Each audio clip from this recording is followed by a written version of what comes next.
It's Tuesday, June 11th. I said May in the other video. Clearly time has been going by, because it's already June 11th. But I just wanted to make a video today and, talk about some things. And, today I went and got my wig, the other day, and then my hair person said that she could make a wig out of my own hair, but have to do it quick because once it starts falling out, it would be hard to make. And I've contemplated that. I had thought about making a wig out of my own hair. I mean, that would be neat, but at the same time, I kind of just might not do that. I just feel like it would be a weird, complicated process, and I don't want to spend a bunch of money on a wig of my own hair when I wouldn't be happy with it. And I feel like my hair, it's kind of, I mean, it's not in bad shape.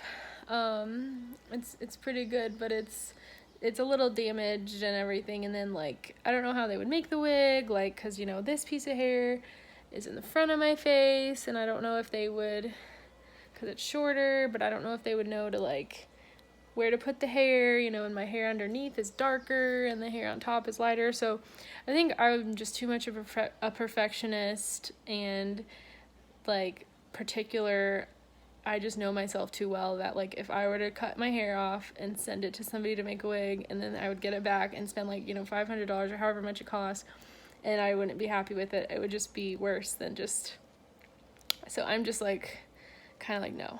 I think it's probably not a good idea, even though it sounds cool. But if my hair was really long and down to here, I probably would maybe consider it, and everything. But I don't know. I'll probably so anyways. But what I'm talking about this because I was curling my hair this morning and everything, and I noticed that it's starting to come out. It wasn't huge chunks, a chunk this big, but more pieces were coming out. You noticed that. So it was kind of weird this morning. It was kind of freaking me out. Even though it wasn't huge chunks, it was still more than normal, and it was noticeable. So, and I'm hyper aware of the fact that it's going to come out. So I think I'm just freaking out about it, even though it's just shouldn't even be a big deal, but it is a big deal, I mean, I know it's just hair, but it's a big deal. People say it's not a big deal, but it is. So I was freaking out, and I was thinking of going to get it just all cut off tomorrow, but then I just threw it in a ponytail to kind of just keep it in place, and I don't think I'm ready just yet to do that, but I will maybe do that soon. So I don't know. But I was just thinking of that, and it's just crazy. But I'm happy, I guess that means the chemo's working and everything, so that's a plus. But I've been feeling pretty good, and I go back next Wednesday on the 19th to get my next treatment done, so I'm ready for that. I mean, I'm not necessarily looking forward to it, but I'm definitely ready to go as far as wanting to get rid of my cancer. So yeah, pretty much that's my thoughts on that. But I was just thinking of some things, and it's really hard. I was reading my Jesus Calling book, and I was reading my Bible, and I was trying to think of it's just so hard when you live your whole life planning for the future, and you have all these I've always just been what am I going to do next, and when's my next thing that I'm going to do? And for a while I was traveling all the time, and I'd go on a trip, and then I'd be I need to plan another trip right now. I have to do this, It was just a weird thing I was doing for a while. And then, planning just little things, going to hang out with people or going to do whatever. Now I just, I'm trying, I can't really plan anything, I that's kind of out of the picture. So I'm just living day by day. And I was reading, it was actually yesterday's for June 10th, but I was reading, and it just says, it was basically talking about just resting in the current moment and living your life presently, which is really important to remember, I think, for everybody. It just says, rest in me, my child. Give your mind a break from planning and trying to anticipate what will happen. Pray continually and ask my spirit to take charge of the details of this day. Remember that you are on a journey with me. When you try to peer into the future and plan for every possibility, you ignore your constant companion who sustains you moment by moment. As you gaze anxiously into the distance, you don't even feel the strong grip of my hand holding yours. Remembrance of me is a daily discipline. Never lose sight of my presence with you. This will keep you resting in me all day, every day. And then it shows 1 Thessalonians 5:17 and then Psalm 62:5.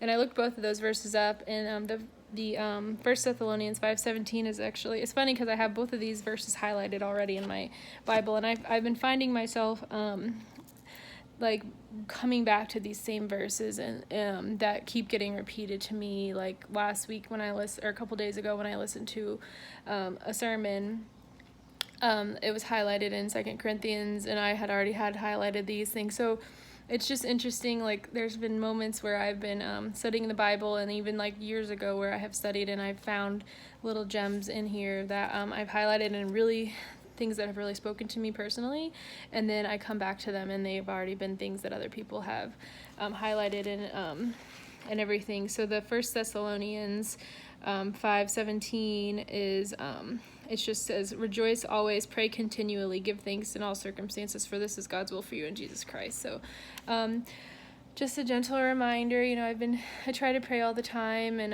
I feel like I think of God all the time, and I always think that he's with me, and in everything that I do and say, I try to please him. And I just appreciate all the prayers that everybody has been saying for me and talking. I just am overwhelmed by all the love and support people have given me, and the power of prayer is so strong.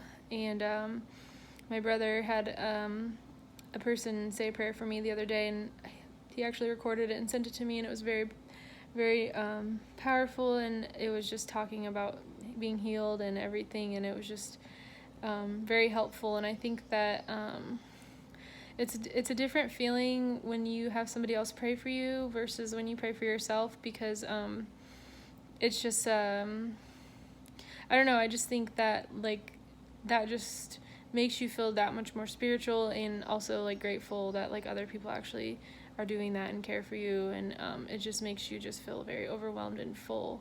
And my heart feels very full from just everybody who's been praying, saying that they're praying for me, and all the support from everyone, and it's just really wonderful feeling. And I want to do that for other people as well. I don't want to be selfish and just keep praying for myself, but I want other people to be happy and joyful and have their prayers answered as well. So praying does wonders, and I appreciate all the prayers that everybody's been giving. And the other verse in here was Psalm 62:5, which I've highlighted, and it says, yes, my soul, find rest in God, my hope comes from him. And then I have the rest of it highlighted. Truly he is my rock and my salvation. He is my fortress. I will not be shaken. My salvation and my honor depend on God. He is my mighty rock, my refuge. Trust in him at all times. Pour your hearts out to him, for God is our refuge. So it's just saying, pray continually and just trust in him and know that he will provide for you. And I've been looking into a lot of different things, and I just think of any kind of struggles anybody's been through, and any situation, and it all works in God's time, anything that you ask for. So sometimes I think in situations where you're struggling, it may seem like things are just going so slow and time is just standing still, and you just want this struggle and this time to be over with. You just don't want to deal with it anymore, and you just want your life to go back to normal, and that's how I've been feeling, but I've been trying to truly appreciate and find moments in this time that I can appreciate for my struggles that I'm having. So I think that I don't know, my mindset's changed a lot, especially when you're struggling with something, because you just you can think negatively, and you can think bad thoughts of oh, why is this happening to me? What this is stupid, like, I hate this is dumb, blah, blah, blah, like all these negative thoughts. And then, those negative thoughts become you as a person. So, what you think becomes you. And even though you may think of yourself as like a good person and you're positive and anything, but then the more negatively you think, then the more negatively you become, and then you affect other people as well. So just think about that, in your actions every day. I mean, I think, you say one negative thing about yourself or your life or just anything, and then like other people can hear that and see that negativity, and then they can take that and run with it, and then it just is like a ripple effect, how it can just be affected by, you don't understand how many people are affected by that, and you may not even realize it. So that's why I think like this is helping me just keep my positive attitude. And like there's so many things I'm thankful for. This is affecting my leg and my walking, but all my organs are working, so that's just like really wonderful. Like, I feel healthy otherwise. My heart, my lungs, my kidneys, my liver, my intestines, like, I can still eat, I can still walk, I'm not out of breath, so I'm just so thankful and happy that, like, all those things are still intact and they still work. And it's just wonderful that I haven't really had any, like, very much nausea, and I can eat. And I don't know, I'm just feeling very grateful for just all the things and all the people that have been reaching out. So I'm choosing to be joyful and try not to be negative. And obviously I'll have my moments when I'm negative and think bad things, but that's just normal and that's human. And it's okay to feel that way sometimes, but just try to remember it's not okay to be like that all the time. It's not okay to stay in a depressed, anxious state, because you're not going to be sustainable in that way. And I just think that not only do I have a great support system, but I also have God and on my side, and I just have my really strong faith. So I think that's been helping. So just some thoughts I've had today, and I'll see what I'll do about my hair. I don't know, it's like kind of sad, but it's gonna happen. But Sunday I go and I get fitted for a wig, and I'm gonna it'll be a little blonder than what I am now, and it will look weird because, like, I've always had this weird bald spot right here because my hair is parted on this side, and I always brush and blow dry my hair, so like right here I've always like had trouble like growing hair, so it's always like little tiny baby hairs right there. So I've always had this like bald spot is what I call it. So it'll be weird to have more hair right there, but it'll be fine. I think it'll be cool, and it'll be, I can buy different colored wigs, and I don't know, we'll just see how it goes. But it is sad for your hair to fall out, but I'm trying to be positive about it, so. But anyways, I hope everybody has a great day. I'll keep posting more updates as these thoughts come into my brain. So thanks, have a good day.